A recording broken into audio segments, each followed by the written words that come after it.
ओम नमः शिवाय। नमस्कार भक्तों, जय भोलेनाथ। क्या आप जानते हैं कि माता पार्वती का जन्म कोई साधारण घटना नहीं था? क्या आप जानते हैं कि स्वयं आदि शक्ति ने एक माँ को प्रत्यक्ष दर्शन देकर ऐसा कौन सा वरदान दिया था जिसने पूरे ब्रह्मांड का भविष्य बदल दिया?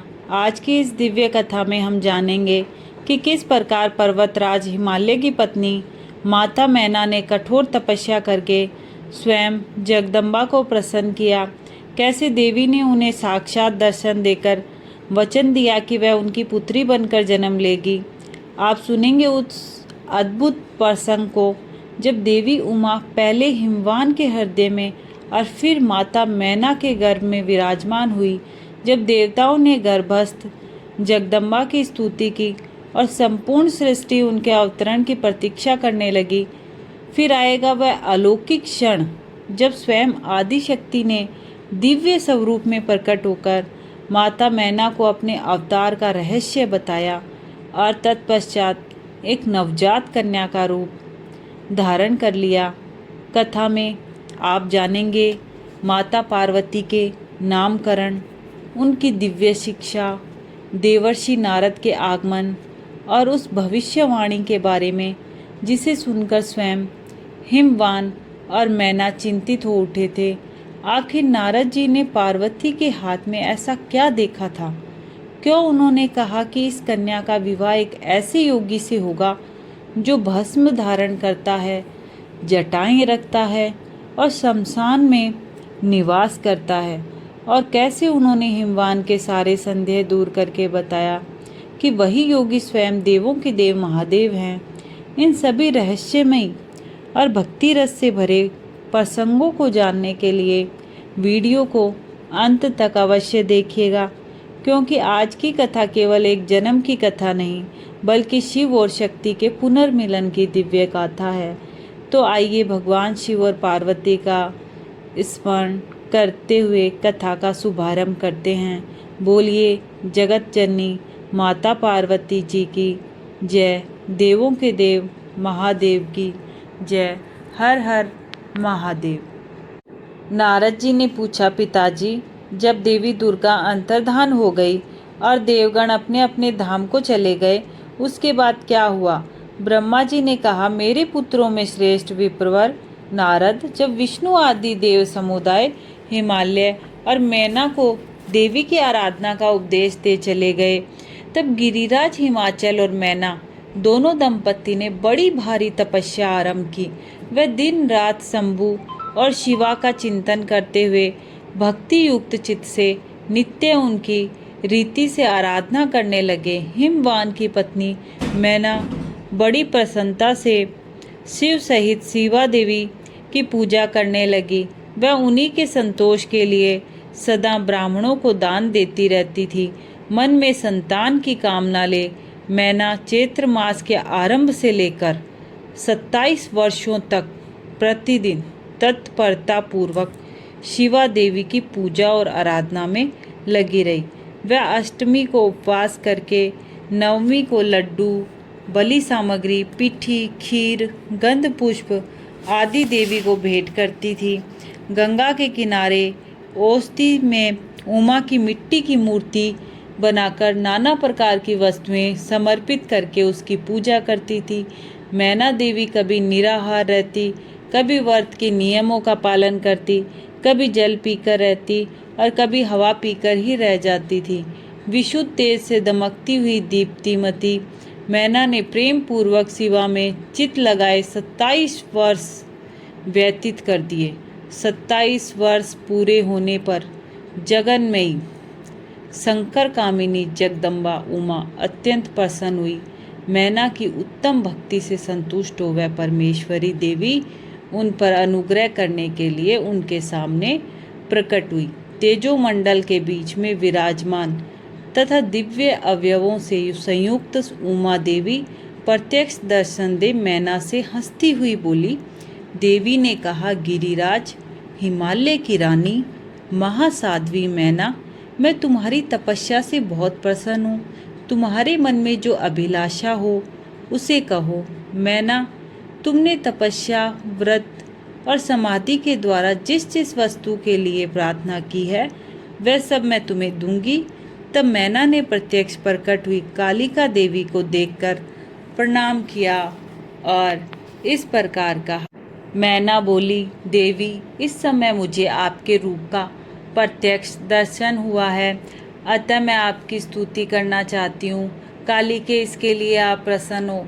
ब्रह्मा जी कहते हैं, नारद, मैना के ऐसा कहने पर सर्वमोहिनी कालिका देवी ने मन में अत्यंत प्रसन्न हो अपनी दोनों बाहों से खींचकर मैना को हृदय से लगा लिया। इससे उन्हें तत्काल महाज्ञान की प्राप्ति हो गई। फिर तो मैना देवी प्रिय वचनों द्वारा भक्ति भाव से अपने सामने खड़ी हुई कालिका की स्तुति करने लगे। मैना बोली, जो महामाया जगत को धारण करने वाली चंडिका, लोक धारिणी तथा संपूर्ण मनोवांछित पदार्थों को देने वाली है, उन महादेवी को मैं प्रणाम करती हूँ, जो नित्य आनंद प्रदान करने वाली माया, योग निद्रा, जगजननी तथा सुंदर कमलों की माला से अलंकृत है। उन नित्य सिद्धा उमा देवी को मैं नमस्कार करती हूँ, जो सबकी मातामही, नित्य आनंदमयी, भक्तों के शोक का नाश करने वाली तथा कल्प पर्यंत नारियों एवं प्राणियों की बुद्धि रूपिणी है। उन देवी को मैं प्रणाम करती हूँ। आप यतियों के अज्ञान में बंधन के नाश की हेतुभूता ब्रह्म विद्या हैं। फिर मुझ जैसी नारियाँ आपके प्रभाव का क्या वर्णन कर सकती हैं। अथर्वदेव की जो हिंसा है वह आप ही हैं। देवी, आप मेरे अभीष्ट फल को सदा प्रदान कीजिए। भावहीन तथा अदृश्य नित्य नित्य तन मात्राओं से आप ही पंचभूतों के समुदाय को संयुक्त करती हैं। आप ही उनकी शाश्वत शक्ति हैं। आपका स्वरूप नित्य है। आप समय समय पर योग युक्त एवं समर्थ नारी के रूप में प्रकट होती हैं। आप ही जगत की योनि और आधार शक्ति हैं।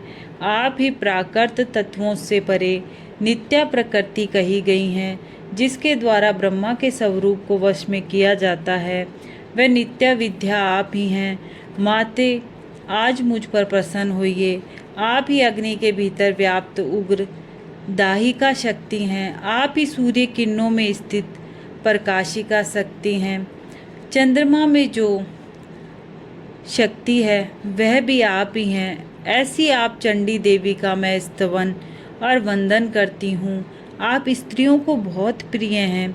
उद्रव्रेता ब्रह्मचारियों की ध्येयभूता नित्या ब्रह्म शक्ति भी आप ही हैं। संपूर्ण जगत की वांछा तथा श्री हरि की माया भी आप ही हैं, जो देवी इच्छानुसार रूप धारण करके सृष्टि पालन संहारमयी हो उन कार्यों का संपादन करती हैं तथा ब्रह्मा, विष्णु एवं रुद्र के शरीर की भी हेतुभूता हैं। वह आप ही हैं। देवी, आज आप मुझ पर प्रसन्न हो। आपको पुनः मेरा नमस्कार है। ब्रह्मा जी कहते हैं, नारद, मैना के इस प्रकार स्तुति करने पर दुर्गा कालिका ने पुनः उन मैना देवी से कहा, तुम अपना मनोवांछित वर मांग लो। हिमाचल प्रिय, तुम मुझे प्राणों के समान प्यारी हो। तुम्हारी जो इच्छा हो वह मांगो, उसे मैं निश्चय ही दे दूंगी। तुम्हारे लिए मुझे कुछ भी अदेय नहीं है। महेश्वरी उमा का यह अमृत के समान मधुर वचन सुनकर हिमगिरी कामिनी मैना बहुत संतुष्ट हुई और इस प्रकार बोली, शिवे, आपकी जय हो, जय हो। उत्कृष्ट ज्ञान वाली महेश्वरी जगदम्बे, यदि मैं वर पाने के योग्य हूँ तो फिर आपसे श्रेष्ठ वर मांगती हूँ। जगदम्बे, पहले तो मुझे 100 पुत्र हों, उन सबकी बड़ी आयु हो, वह बल पराक्रम से युक्त तथा रिद्धि सिद्धि से संपन्न हो। उन पुत्रों के पश्चात मेरे एक पुत्री हो, जो स्वरूप और गुणों से सुशोभित होने वाली हो। वह दोनों कुलों को आनंद देने वाली हो तथा तीनों लोकों में पूजित हो। जगदम्बे, शिवे, आप ही देवताओं का कार्य सिद्ध करने के लिए मेरी पुत्री तथा रुद्रदेव की पत्नी होइए और तदनुसार लीला कीजिए। ब्रह्मा जी कहते हैं, नारद, मैना मेनका की बात सुनकर प्रसन्न हृदया देवी उमा ने उनके मनोरथ को पूर्ण करने के लिए मुस्कुराकर कहा। देवी बोली, पहले तुम्हें 100 बलवान पुत्र प्राप्त होंगे, उनमें भी एक सबसे अधिक बलवान और प्रधान होगा, जो सबसे पहले उत्पन्न होगा। तुम्हारी भक्ति से संतुष्ट हो मैं स्वयं तुम्हारे यहाँ पुत्री के रूप में अवतीर्ण होंगी और समस्त देवताओं से सेवित हो उनका कार्य सिद्ध करूंगी। ऐसा कहकर जगदात्री परमेश्वरी कालिका शिवा मेनका के देखते देखते वहीं अदृश्य हो गई। तात महेश्वरी से अभीष्ट वर पाकर मेनका को भी अपार हर्ष हुआ। उनका तपस्या जनित सारा कलेश नष्ट हो गया। मुने फिर काल कर्म से मैना के गर्भ रहा और वह प्रतिदिन बढ़ने लगा। समयानुसार उसके एक उत्तम पुत्र को उत्पन्न किया, जिसका नाम मैनाक था। उसने समुद्र के साथ उत्तम मैत्री बांधी। वह अद्भुत पर्वत नाग वधुओं के उपभोग का स्थल बना हुआ है। उसके समस्त अंग श्रेष्ठ हैं। हिमालय के 100 पुत्रों में वह सबसे श्रेष्ठ और महान बल पराक्रम से संपन्न है। अपने से या अपने बाद प्रकट हुए समस्त पर्वतों में एकमात्र मैनाक ही पर्वतराज के पद पर प्रतिष्ठित है। ब्रह्मा जी कहते हैं, नारद, तदंतर मैना और हिमालय आदरपूर्वक देव कार्य की सिद्धि के लिए कन्या प्राप्ति के हेतु वहाँ जगजननी भगवती उमा का चिंतन करने लगे, जो प्रसन्न होने पर संपूर्ण अभिष्ट वस्तुओं को देने वाली है। वह महेश्वरी उमा अपने पूर्ण अंश से गिरिराज हिमवान के चित्त में प्रविष्ट हुई। इससे उनके शरीर में अपूर्व एवं सुंदर प्रभाव उतर आई। वह आनंद मग्न हो अत्यंत प्रकाशित होने लगा। उस अद्भुत तेजो राशि से संपन्न महामना हिमालय अग्नि के समान अदृश्य हो गए। तत्पश्चात सुंदर कल्याणकारी समय में गिरिराज हिमालय ने अपनी प्रिया मैना के उदर में शिवा के उस परिपूर्ण अंश का आधान किया। इस तरह गिरिराज की पत्नी मैना ने हिमवान के हृदय में विराजमान करुणा निधान देवी की कृपा से सुखदायक गर्भ धारण किया। संपूर्ण जगत की निवास भूता देवी के गर्भ में आने से गिरि प्रिया मैना सदा तेजोमंडल के बीच में स्थित होकर अधिक शोभा पाने लगी। अपनी प्रिया शुभांगी मैना को देखकर गिरिराज हिमवान बड़ी प्रसन्नता का अनुभव करने लगे। गर्भ में जगदम्बा के आ जाने से वह महान तेज से संपन्न हो गई थी। मुने उस अवसर में विष्णु आदि देवता और मुनियों ने वहां आकर गर्भ में निवास करने वाली शिवा देवी की स्तुति की और तदंतर महेश्वर की नाना प्रकार से स्तुति करके प्रसन्नचित हो वह सब देवता अपने अपने धाम को चले गए। जब 9वां महीना बीत गया और 10वां भी पूरा हो चला, तब जगदम्बा कालिका ने समय पूर्ण होने पर गर्भस्थ शिशु की जो गति होती है उसी को धारण किया, अर्थात जन्म ले लिया। उस अवसर पर अर्धशक्ति सती साध्वी शिवा पहले मैना के सामने अपने ही रूप में प्रकट हुई। बसंत ऋतु में चैत्र मास की 9वीं तिथि को मर्गशिरा नक्षत्र में आधी रात के समय चंद्रमंडल से आकाश गंगा की भांति मेनका के उदर से देवी शिवा का अपने ही स्वरूप में प्रादुर्भाव हुआ। उस समय संपूर्ण संसार में प्रसन्नता छा गई। अनुकूल हवा चलने लगी जो सुंदर, सुगंधित एवं गंभीर थी। उस समय जल की वर्षा के साथ फूलों की वृष्टि हुई। विष्णु आदि सब देवता वहां आए। सबने सुखी होकर प्रसन्नता के साथ जगदम्बा के दर्शन किए और शिवलोक में निवास करने वाली दिव्य रूपा महामाया शिव कामिनी मंगलमयी कालिका माता का स्तवन किया। नारद जब देवता लोग स्तुति करके चले गए, तब मेनका उस समय प्रकट हुई। नील कमल दल के समान कांति वाली श्याम वर्णा देवी को देखकर अतिशय आनंद का अनुभव करने लगी। देवी के उस दिव्य रूप का दर्शन करके गिरि प्रिया मैना को ज्ञान प्राप्त हो गया। वह उन्हें परमेश्वरी समझकर अत्यंत हर्ष से उल्लासित हो उठी और संतोषपूर्वक बोली। मैना ने कहा, जगदम्बे महेश्वरी, आपने बड़ी कृपा की जो मेरे सामने प्रकट हुई। अंबिके, आपकी बड़ी शोभा हो रही है। शिवे, आप संपूर्ण शक्तियों में आदि शक्ति तथा तीनों लोकों की जननी हैं। देवी, आप भगवान शिव को सदा ही प्रिय हैं तथा संपूर्ण देवताओं से प्रशंसित पराशक्ति हैं। महेश्वरी, आप कृपा करें और इसी रूप से मेरे ध्यान में स्थित हो जाएं। साथ ही मेरी पुत्री के अनुरूप प्रत्यक्ष दर्शनीय रूप धारण करें। ब्रह्मा जी कहते हैं, नारद, पर्वत पत्नी, मैना की यह बात सुनकर अत्यंत प्रसन्न हुई। शिवा देवी ने उस गिरी प्रिया को इस प्रकार उत्तर दिया। देवी बोली, मैना, तुमने पहले तत्परता पूर्वक मेरी बड़ी सेवा की थी। उस समय तुम्हारी भक्ति से प्रसन्न हो मैं वर देने के लिए तुम्हारे निकट आई। वर मांगो। मेरी इस वाणी को सुनकर तुमने जो वर मांगा वह इस प्रकार है, महादेवी आप मेरी पुत्री हो जाएं और देवताओं का हित साधन करें। तब मैंने तथास्तु कहकर तुम्हें सादर यह वर दे दिया और मैं अपने धाम को चली गई। गिरी कामिनी, उस वर के अनुसार समय पाकर आज मैं तुम्हारी पुत्री हुई हूँ। आज मैंने जो दिव्य रूप का दर्शन कराया है, इसका उद्देश्य इतना ही है कि तुम्हें मेरे स्वरूप का स्मरण हो जाए, अन्यथा मनुष्य रूप में प्रकट होने पर मेरे विषय में तुम अनजान ही बनी रहती। अब तुम दोनों दंपत्ति पुत्री भाव से अथवा दिव्य भाव से मेरा निरंतर चिंतन करते हुए मुझ में स्नेह रखो, इससे मेरी उत्तम गति प्राप्त होगी। मैं पृथ्वी पर अद्भुत लीला करके देवताओं का कार्य सिद्ध करूंगी, भगवान शंभु की पत्नी होंगी और सज्जनों का संकट से उद्धार करूंगी। ऐसा कहकर जगन्माता शिवा चुप हो गई और उसी क्षण माता के देखते देखते प्रसन्नता पूर्वक नवजात पुत्री के रूप में परिवर्तित हो गई। ब्रह्मा जी कहते हैं, नारद, मैना के सामने महातेजस्विनी कन्या होकर लौकिक गति का आश्रय ले वह रोने लगी। उसका मनोहर रुदन सुनकर घर की सब स्त्रियां हर्ष से खिल उठी और बड़े वेग से प्रसन्नता पूर्वक वहां आ पहुंची। नील कमल दल के समान श्याम कांति वाली उस परम तेजस्विनी और मनोरम कन्या को देखकर गिरिराज हिमालय अतिशय आनंद में निमग्न हो गए। तदंतर सुंदर मुहूर्त में मुनियों के साथ हिमवान ने अपनी पुत्री के काली आदि सुखदायक नाम रखे। देवी शिवा गिरिराज के भवन में दिनों दिन बढ़ने लगी। ठीक उसी तरह जैसे वर्षा के समय में गंगा जी की जलराशि और शरद ऋतु के शुक्ल पक्ष में चांदनी बढ़ती है। सुशीलता आदि गुणों से संयुक्त तथा बंधुजनों की प्यारी उस कन्या को कुटुंब के लोग अपने कुल के अनुरूप पार्वती नाम से पुकारने लगे। माता ने कालिका को उमा अरि तपस्या मत कर कहकर तप करने से रोका था। मुने इसलिए वह सुंदर मुख वाली गिरिराज नंदिनी आगे चलकर लोक में उमा के नाम से विख्यात हो गई। नारद, तदंतर जब विद्या के उपदेश का समय आया, तब शिवा देवी अपने चित्त को एकाग्र करके बड़ी प्रसन्नता के साथ श्रेष्ठ गुरु से विद्या पढ़ने लगी।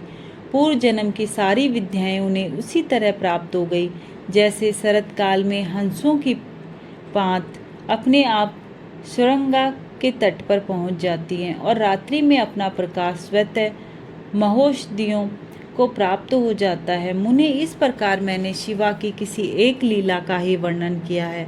अब अन्य लीला का वर्णन करूंगा, सुनो। एक समय की बात है, तुम भगवान शिव की प्रेरणा से प्रसन्नता पूर्वक हिमाचल के घर गए। मुने, तुम शिव तत्व के ज्ञाता और उनकी लीला के जानकारों में श्रेष्ठ हो।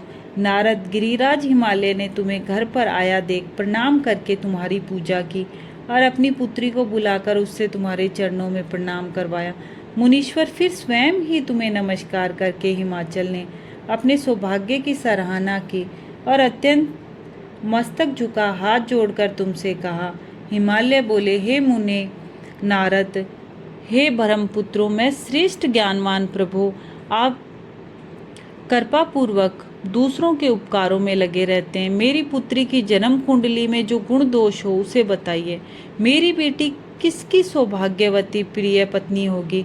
ब्रह्मा जी कहते हैं, मुनि श्रेष्ठ, तुम बातचीत में कुशल और कौतुकी तो हो ही। गिरिराज हिमालय के ऐसा कहने पर तुमने कालिका का हाथ देखा और उसके संपूर्ण अंगों पर विशेष रूप से दृष्टिपात करके हिमालय से इस प्रकार कहना आरंभ किया। नारद बोले, शैलराज और मैना, आपकी ये पुत्री चंद्रमा की आदि कला के समान बड़ी है। समस्त शुभ लक्षण इसके अंगों की शोभा बढ़ाते हैं। यह अपने पति के लिए अत्यंत सुखदायिनी होगी और माता पिता की भी कीर्ति बढ़ाएगी। संसार की समस्त नारियों में ये परम साध्वी और सब जनों को सदा महान आनंद देने वाली होगी। गिरिराज, तुम्हारी पुत्री के हाथ में सब उत्तम लक्षण ही विद्यमान हैं, केवल एक रेखा विलक्षण है। उसके यथार्थ फल सुनो। इसे ऐसा पति प्राप्त होगा जो योगी, नंग धड़ंग रहने वाला, निर्गुण और निष्काम होगा। उसके न माँ होगी न बाप, उसे मान सम्मान का भी कोई ख्याल नहीं रहेगा और वह सदा अमंगल वेश धारण करेगा।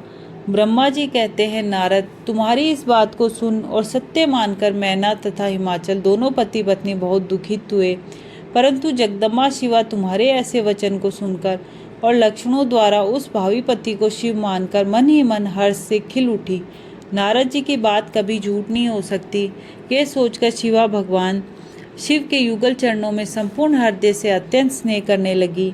नारद, उस समय मन ही मन दुखी हो हिमवान ने तुमसे कहा, मुनि, उस रेखा का फल सुनकर मुझे बड़ा दुख हुआ है। मैं अपनी पुत्री को उससे बचाने के लिए क्या उपाय करूं? मुनि, तुम महान कौतुक करने वाले और वार्तालाप विशारद हो। हिमवान की बात सुनकर अपने मंगलकारी वचनों द्वारा उनका हर्ष बढ़ाते हुए तुमने इस प्रकार कहा। नारद बोले, गिरिराज, तुम स्नेहपूर्वक सुनो, मेरी बात सच्ची है, वह झूठ नहीं होगी। हाथ की रेखा ब्रह्मा जी की लिपि है, निश्चय ही वे मिथ्या नहीं हो सकती। अतः शैल परवर इस कन्या को वैसा ही पति मिलेगा, इसमें संशय नहीं है। परंतु इस रेखा के कुफल से बचने के लिए एक उपाय भी है, उसे प्रेम पूर्वक सुनो, उसे करने से तुम्हें सुख मिलेगा। मैंने जैसे वर का निरूपण किया है वैसे ही भगवान शंकर हैं। वे सर्व समर्थ हैं और लीला के लिए अनेक रूप धारण करते रहते हैं। उनमें समस्त कुलक्षण सद्गुणों के समान हो जाएंगे। समर्थ पुरुष में कोई दोष भी हो तो वह उसे दुख नहीं देता, असमर्थ के लिए ही वह दुखदायक होता है। इस विषय में सूर्य, अग्नि और गंगा का दृष्टांत सामने रखना चाहिए। इसलिए तुम विवेक पूर्वक अपनी कन्या शिवा को भगवान शिव के हाथ में सौंप दो। भगवान शिव सबके ईश्वर, निर्विकार, सामर्थ्यशाली और अविनाशी हैं। वह जल्दी ही प्रसन्न हो जाते हैं, अतः शिवा को ग्रहण कर लेंगे, इसमें संशय नहीं है। विशेषतः वह तपस्या से वश में हो जाते हैं। यदि शिवा तप करे तो सब काम ठीक हो जाएगा। शिव सब प्रकार में से समर्थ हैं। वह इंद्र के वज्र का भी विनाश कर सकते हैं।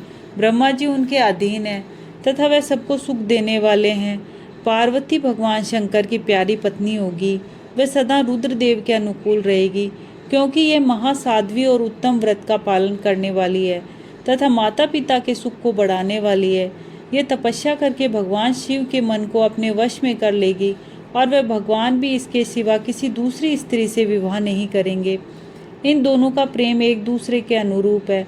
वैसा उच्च कोटि का प्रेम न तो किसी का हुआ है, न इस समय है और न आगे होगा। गिरि श्रेष्ठ इन देवताओं के कार्य करने हैं।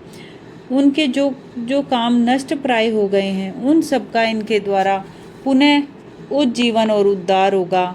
आद्री राज, आपकी कन्या को पाकर ही भगवान हर अर्धनारीश्वर होंगे। इन दोनों का पुनः हर्षपूर्वक मिलन होगा। आपकी ये पुत्री अपनी तपस्या के प्रभाव से महेश्वर को संतुष्ट करके उनके शरीर के आधे भाग को अपने अधिकार में कर लेगी, उनका अर्धांग बन जाएगी। गिरि श्रेष्ठ, तुम्हें अपनी यह कन्या भगवान शंकर के सिवा दूसरे किसी को नहीं देनी चाहिए। ये देवताओं का गुप्त रहस्य है, इसे कभी प्रकाशित नहीं करना चाहिए। हिमालय ने कहा, ज्ञानी मुने नारद, मैं आपको ये एक बात बता रहा हूँ, उसे प्रेम पूर्वक सुनिए और आनंद का अनुभव कीजिए। सुना जाता है कि महादेव जी सब प्रकार की आसक्तियों का त्याग करके अपने मन को संयम में रखते हुए नित्य तपस्या करते हैं। देवताओं की भी दृष्टि में नहीं आते। देवर्षि ध्यान मार्ग में स्थित हुए वह भगवान शंभु पर ब्रह्मा में लगाए हुए अपने मन को कैसे हटाएंगे? ध्यान छोड़कर विवाह करने को कैसे उद्यत होंगे? इस विषय में मुझे महान संदेह है।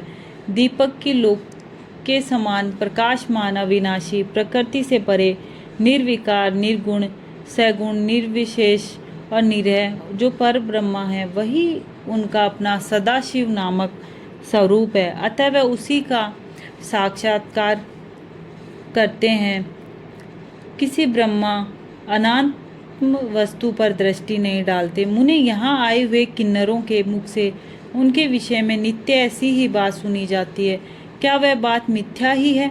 विशेषतः ये बात भी सुनने में आती है कि भगवान हर ने पूर्व काल में सती के समक्ष एक प्रतिज्ञा की थी उन्होंने कहा था कि दक्ष कुमारी प्यारी सती, मैं तुम्हारे सिवा दूसरी किसी स्त्री का अपनी पत्नी बनाने के लिए न वरण करूँगा न ग्रहण। ये मैं तुमसे सत्य कहता हूँ। इस प्रकार सती के साथ उन्होंने पहले ही प्रतिज्ञा कर ली है। अब सती के मर जाने पर वह दूसरी किसी स्त्री को कैसे ग्रहण करेंगे। यह सुनकर तुम नारद ने कहा, महामते गिरिराज, इस विषय में तुम्हें चिंता नहीं करनी चाहिए। तुम्हारी ये पुत्री काली ही पूर्व काल में दक्ष कन्या सती हुई थी। उस समय इसी का सदा सर्व मंगलदायी सती नाम था। वह सती दक्ष कन्या होकर रुद्र की प्यारी पत्नी हुई थी। उन्होंने पिता के यज्ञ में अनादर पाकर तथा भगवान शंकर का भी अपमान हुआ देख क्रोध पूर्वक अपने शरीर को त्याग दिया था। वह ही सती फिर तुम्हारे घर में उत्पन्न हुई है। तुम्हारी पुत्री साक्षात जगदम्बा शिवा है।